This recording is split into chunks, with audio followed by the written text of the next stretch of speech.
Hi everyone, Stephen Kenny here with Rincon Property Management. Today I'm going to be talking to you about a new local ordinance in the city of Oxnard named Ordinance 3012, and that's going to cover just cause evictions and tenant protections that recently got passed.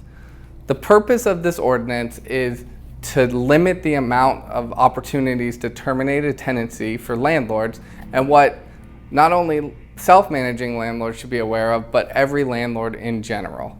The first thing I want to talk about is an at-fault eviction, and what that means is that the tenant has done something wrong in their lease agreement or a violation of some sort that gives you the right as the landlord to evict the tenant.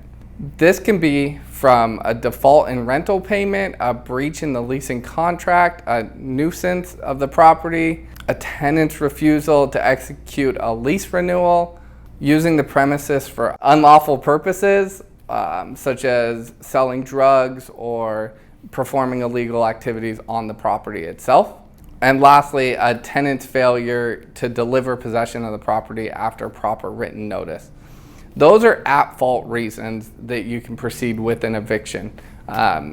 They typically fall in line with having to provide certain notices to cure or quit, or pay rent or quit in the case that they've defaulted on their rental payment. However, those are becoming more and more strict on how you designate them and what is an at-fault cause.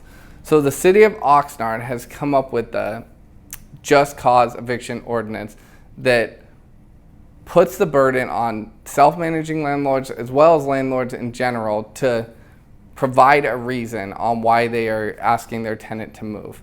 A lot of misconception is that an eviction is something that goes through the court proceedings. However, the law looks at it as if a termination of tenancy, a landlord wanting to move back in, the landlord selling the property. These are all reasons of a technical eviction where you're asking the tenant to vacate your property for a reason. Essentially, the city of Oxnard has designated that you must provide an at-fault reason in order to proceed with removing a tenant without paying the tenant to move. There's been many different rent control laws that have went into effect over the past few years. This one in the city of Oxnard has pretty strict requirements and also penalties associated with it. If you would like to evict a tenant for a no-fault reason, then you will be looking at either paying your tenant 2 months rent or $5,000, whichever is higher. And once again, those no-fault reasons can include you wanting to move in, you wanting your relatives to move in, or even you selling the property. The good news about this ordinance is it does not apply to every single property. There are some exemptions, such as short-term vacation rentals, duplexes in which the owner lives on one side of them, religious facilities, care facilities, as well as dorms at educational facilities. So those are all exemptions to the law. Unfortunately, there's a lot more properties that have to comply with this law than don't. Single family homes, triplexes, duplexes that the owner does not live in half of them, as well as condos and townhouses.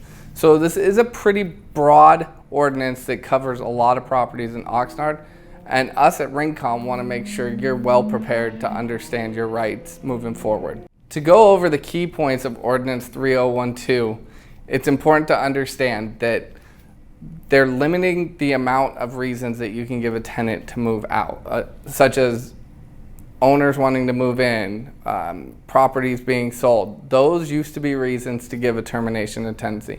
Now they do require some accommodations to the tenants moving forward.